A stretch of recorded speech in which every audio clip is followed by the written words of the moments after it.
एक मुलाकात जनता के सवालों के साथ। नमस्कार, आप देख रहे हैं एक मुलाकात जनता के सवालों के साथ। आज के हमारे जो मेहमान हैं जिनसे हम आपको मिलवाने वाले हैं, उनका नाम है शुभम पचौरी जी, जो कि राष्ट्रीय हिंदी शक्ति संगठन से प्रदेश अध्यक्ष युवा शक्ति एवं समाज सेवी हैं। आइए आपको दिखाते हैं इनके साथ हमारे जिला ब्यूरो भिंड अरुण शुक्ला की खास मुलाकात। जय हिंद साथियों, आज हमारे खास मेहमान शुभम पचौरी जी हैं, जो कि भिंड जिले से समाज सेवी हैं। शुभम पचौरी जी, आपका हमारे चैनल में स्वागत है। आपके दर्शकों भी बहुत बहुत धन्यवाद, आपका भी धन्यवाद। हम चाहते हैं कि आप अपना पहले संपूर्ण परिचय दें। मैं शुभम पचौरी, राष्ट्रीय हिंदू शक्ति संगठन से प्रदेश अध्यक्ष युवा का पद है हमारे पास, और समाज सेवा भिंड में। जैसा कि आप जो है काफ़ी समय से जो है आए दिन कहीं कोई आंदोलन कहीं कोई आंदोलन करते रहते हैं। अब आपकी नई तैयारी क्या है? नई तैयारी हमारी तो एक, आप सभी को अवगत है कि भिंड ग्वालियर नेशनल जो हाईवे है, पूरे भारतवर्ष में ऐसा कोई हाईवे नहीं होगा जो 30 फुट का हाईवे हो। ये भिंड, पहला भिंड का एक दुर्भाग्य मान लो, या चंबल संभाग का दुर्भाग्य मान लो कि एक 30 फुट का हाईवे है जिसपे आए दिन कई युवाओं की मौत हो चुकी है। रोज के कई हादसे होते हैं, कई ना तो बीच में डिवाइडर है और ना 4 लेन है, 6 लेन, कोई हाईवे नहीं। इससे कई लोगों की जान जा चुकी, जिनके इकलौते लड़के हैं उनके भी घर में कोई नहीं रहा, कईयों के सुहाग उजड़ गए। ऐसे इसको लेकर फौजी संगठन एवं सामाजिक संगठन, सभी संगठन भिंड में जितने भी हैं, जो मिलकर 1 मार्च को कलेक्ट्रेट में धरना प्रदर्शन करें। उस धरना प्रदर्शन के मुख्य बिंदु क्या है?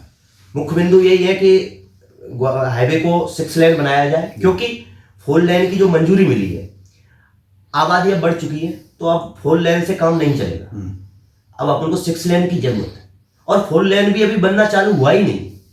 बस घोषणाएं हो चुकी हैं, और नेता चुनाव आते हैं तो घोषणा तो वो कर ही देते हैं, लेकिन उस पर कोई काम चालू नहीं हुआ। और इसके लिए हम मांग कर रहे हैं, और जब तक बैठे रहेंगे जब तक हमारी मांगे नहीं सुनी जाएंगी। क्या मंशा है कि यह कब तक जो है भिंड जिले को एक सौभाग्य प्राप्त होगा? मुझे तो नहीं लगता कि अभी तो, अगर नई आवाज उठाएंगे तो कम से कम 10 साल की मान लो कुछ नहीं होगा, क्योंकि घोषणा तो गडकरी जी ने की थी। परिवहन जो मंत्री जी हैं, उन्होंने ग्वालियर में सभा हुई थी, तो कब उन्होंने घोषणा, कितने समय हो चुका है, काम हुआ चालू नहीं हुआ, क्योंकि यहाँ के नेता चाहते ही नहीं कि हमारे यहाँ का विकास हो। अगर वो हाईवे बन जाएगा, कितनी मौतें रुक जाएंगी, कितने कम हादसे होंगे, कितने लोग मर रहे हैं, नरसंहार हो रहा है हाईवे पे, नरसंहार। इतने लोग हादसों में मर रहे हैं जितनी वैसे मृत्यु नहीं हुई। इसका जिम्मेदार कौन है? क्या कहना चाहेंगे, कौन है इसका जिम्मेदार? राजनेता है। अगर वो चाहें तो इसको बनवा सकते हैं जी। हम लोगों को, अगर वो चाहें तो हम लोगों को रोड पर क्यों उतरना पड़े? रोडों पर उतरना पड़े क्योंकि हम पे वो पीड़ा नहीं देखी जाती। हमारी गौ माताएं ऐसी, उनकी बोटियां बिखर जाती हैं, उनको देखकर हृदय कांप जाता है। जब हमारे भाई लोग जो वहां हादसे एक्सीडेंट होते हैं, जब उनको हम देखते हैं तो हृदय विदीत हो जाता है कि क्या, कैसे इनकी मृत्यु हो रही है। नए नए युवा जो देश का भविष्य है। जैसे कि आप आए दिन जो है कहीं मांस मंडी का ले लिया जाए, कहीं लंपी वायरस का, कहीं जो है गोली सरोवर का, आप काफ़ी जो है आंदोलन कर चुके हैं। हाँ। तो क्या कहना चाहेंगे, हमारे भिंड का दुर्भाग्य इतना खराब है कि आप जैसे समाज सेवियों को आगे आना पड़ता है। अब आंदोलन देखिए कि हमने मीट मंडी हटवाने के लिए भी कई आंदोलन किए और कई प्रयास किए, लेकिन फिर भी आज देखो मुख्यमंत्री जी का आदेश आया, उसके बाद भी आदेश का पालन नहीं किया जा रहा। हाँ, उनका आदेश था कि कोई भी चीज खुले में नहीं बेचेगी, तो भी आज देखो भिंड में जाके बना के मीट बेच रहे हैं, तो वो प्रशासन को नहीं दिखता। प्रशासन कार्रवाई करने जाता है तो नेता उसमें रोक देते हैं, उनको दबाव बना देते, तो प्रशासन भी चुप बैठ जाता है। देखा जाए गौरी सरोवर का, देखा जाए गौरी सरोवर में कितने लोग जाके मच्छियों को खाना वो चुनाते हैं, लेकिन वहीं के लोग उन मच्छियों को पकड़कर व्यापार करते हैं। प्रशासन के संज्ञान में एक बार हम लोगों ने सभी, एक राम सेना है हमारा संगठन, एक और है, सबके मिलके उसको पकड़वाया भी था, FIR भी करवाई, लेकिन उस व्यक्ति पर कार्रवाई कोई नहीं, क्योंकि प्रशासन कहता है ये हमारा गोताखोर है, हम इस पर कार्रवाई क्यों करें? तो क्या माने कि भिंड में भ्रष्टाचार का आलम इतना बढ़ चुका है कि किसी पर कोई अमल नहीं हो पा रहा? नहीं हो रहा। भ्रष्टाचार तो हर एक जगह हो गया।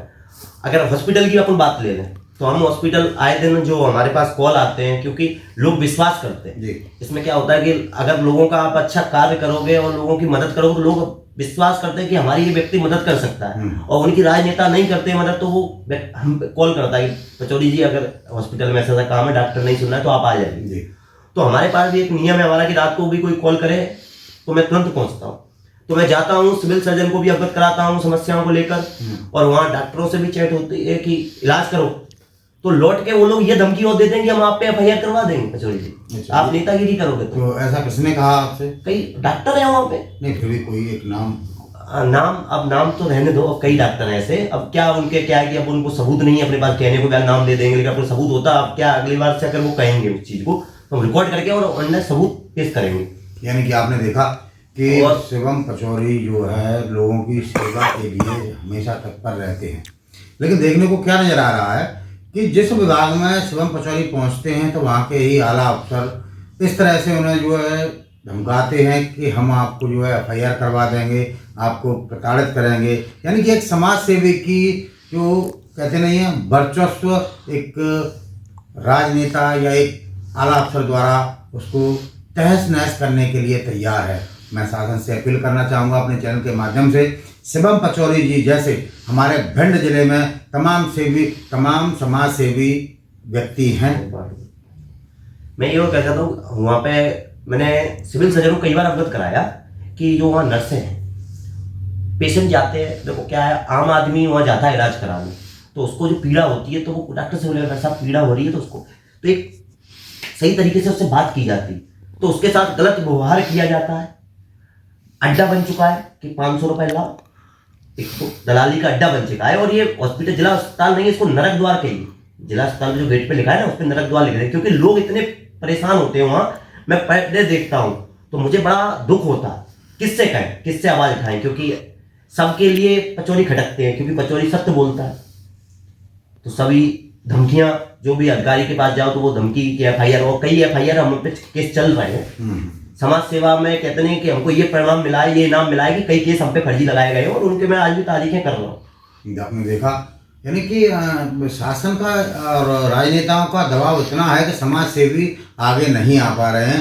तो मैं सिर्फ अपने चैनल के माध्यम से यही कहना चाहूँगा उन लीडर्सों को, उन अधिकारियों को कि ऐसे समाज सेवियों को दबाएं नहीं, व इनके साथ मिलकर उन जो व्यक्ति परेशान हैं उनकी मदद करें, ताकि जो है हमारे भिंड जिले का जो है नाम और ऊंचा हो जाए। जय हिंद साथियों।